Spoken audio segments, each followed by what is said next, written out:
வர்மா படத்தோட ட்ரெய்லரை இப்போ ரிலீஸ் பண்ணியிருக்காங்க.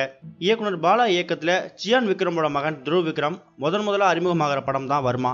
தெலுங்குல ஒரு மிகப்பெரிய ஹிட்டான அர்ஜுன் ரெட்டி படத்தோட தமிழ் ரீமேக்கா இருக்கக்கூடிய இந்த வர்மா படத்துல துருவ் விக்ரம், ஈஸ்வரி ராவ், மேகா, ரைசா வில்சன் இது மாதிரி பல பேர் நடிச்சிருக்காங்க. இந்த நிலையில 3 மாசத்துக்கு முன்னாடி ரிலீஸ் ஆன வர்மா படத்தோட டீசரை கிட்டத்தட்ட 60 லட்சம் பேர் பார்த்திருக்காங்க.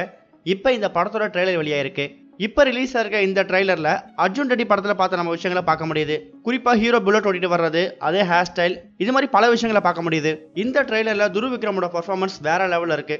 புலிக்கு பிறந்தது பூனை ஆகுமா அப்படிங்கிற மாதிரி சியான் விக்ரமோட பையன் அடிச்சு தூள் கிளப்பியிருக்காரு. இந்த ட்ரெய்லரை பார்த்ததுக்கு அப்புறமா நம்ம பாலா படம் மாதிரியே இல்லையே, அவரும் ரீமேக் சூப்பரா பண்றாரு அப்படிங்கிற மாதிரி யோசிக்க வச்சிருக்கு. சியான் விக்ரமுக்கு எந்த அளவுக்கு பாலா மேல நம்பிக்கை இருக்குதோ அந்த ஒரு நம்பிக்கையின் பேர்ல தான் பாலாவோட பொறுப்புல தன்னோட பையனை ஒப்படைச்சிருக்காரு. இந்த நிலையில இந்த வர்மா படத்தோட ட்ரெய்லரை இன்னைக்கு ஈவினிங் 4:30 மணிக்கு சூர்யா அவர்கள் ரிலீஸ் பண்ணிருக்காரு. இந்த ட்ரெய்லரை பார்க்கும்போது பல விஷயங்கள் அர்ஜுன் ரெட்டி மாதிரி இருந்தாலும் அர்ஜுன் ரெட்டி படத்தோட சாங்ஸை கம்பேர் பண்ணும்போது இதோட சாங்ஸ் ரொம்ப ஒஸ்டா இருக்கு அப்படின்னு தான் சொல்லணும்.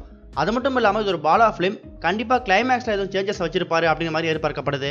இது ஒரு பக்கம் இருக்க விஸ்வாசம் பேட்டை இந்த 2 படங்களும் நாளைக்கு ரிலீஸ் ஆக போற நிலையில தியேட்டர்கள் தங்களோட கவுண்டர்களை அநியாய விலைக்கு டிக்கெட் விற்கிறதா சொல்லி புகார்கள் எழுந்திருக்கு. தமிழ் சினிமாவை பொறுத்த வரைக்கும் ரஜினி, விஜய், அஜித் இவங்க நடிகரோட படங்கள் எப்போ ரிலீஸ் ஆனாலும் அது அவங்க ரசிகர்களுக்கு பண்டிகை தான். அப்படி இருக்கும்போது பண்டிகை காலத்தில் ரிலீஸ் ஆனா சொல்லவா வேணும், அதிகாலை காட்சி, நள்ளிரவு காட்சின்னு தியேட்டர் வசூல் அடிடுவாங்க. அதுலயும் ரஜினி, அஜித் இந்த 2 பெரிய ஹீரோக்களோட படங்கள் ஒரே நாள் ரிலீஸ் ஆகிறதால தியேட்டர் ஓனர்கள் உற்சாகத்தில் இருக்காங்க. நாளை ரிலீஸ் ஆக போற அஜித்தோட விசுவாசம் அப்புறம் ரஜினியோட பேட்டை இந்த 2 படங்களும் நாளைக்கு வெளியாறத முன்னிட்டு டிக்கெட் முன்பதிவு கொஞ்ச நாளைக்கு முன்னாடி ஆரம்பிச்சிருக்கு. எல்லா தியேட்டர்லயுமே டிக்கெட் ஹவுஸ்ஃபுல்னு காட்டப்பட்ட நிலையில தியேட்டர் அதிபர்களே அந்த டிக்கெட்டை புக் செஞ்சிட்ட மாதிரி கணக்கு காமிச்சிட்டு இப்ப கவுண்டர்களை அதிக விலைக்கு டிக்கெட்டை வித்துட்டு இருக்கிறதாவும் குற்றச்சாட்டு இருந்திருக்கு. விருகம்பாக்கத்தில் இருக்கக்கூடிய ஒரு தியேட்டர் அஜித் ரசிகர்களோட ஒரு கோட்டனே சொல்லலாம். அந்த தியேட்டர்ல இப்ப கவுண்டர் புக்கிங் அதிக விலைக்கு விற்கப்படுறதாகவும் குற்றச்சாட்டு இருந்திருக்கு. இந்த முறைகேடு டிக்கெட் விற்பனைக்கு சாட்சி இருக்கக்கூடாது அப்படிங்கிறதுக்காக கவுண்டர்ல விற்கப்படுற டிக்கெட்டுகள்ல டிக்கெட் விலை பிரிண்ட் பண்ணாம கொடுக்க போறதாகவும் குற்றச்சாட்டு இருந்திருக்கு. இந்த 2 நியூஸை பத்தி நீங்க என்ன நினைக்கிறீங்கன்னு உங்களோட கருத்துக்களை கமெண்ட்ல போஸ்ட் பண்ணுங்க. இந்த வீடியோ உங்களுக்கு பிடிச்சிருந்தா லைக் பண்ணுங்க, ஷேர் பண்ணுங்க.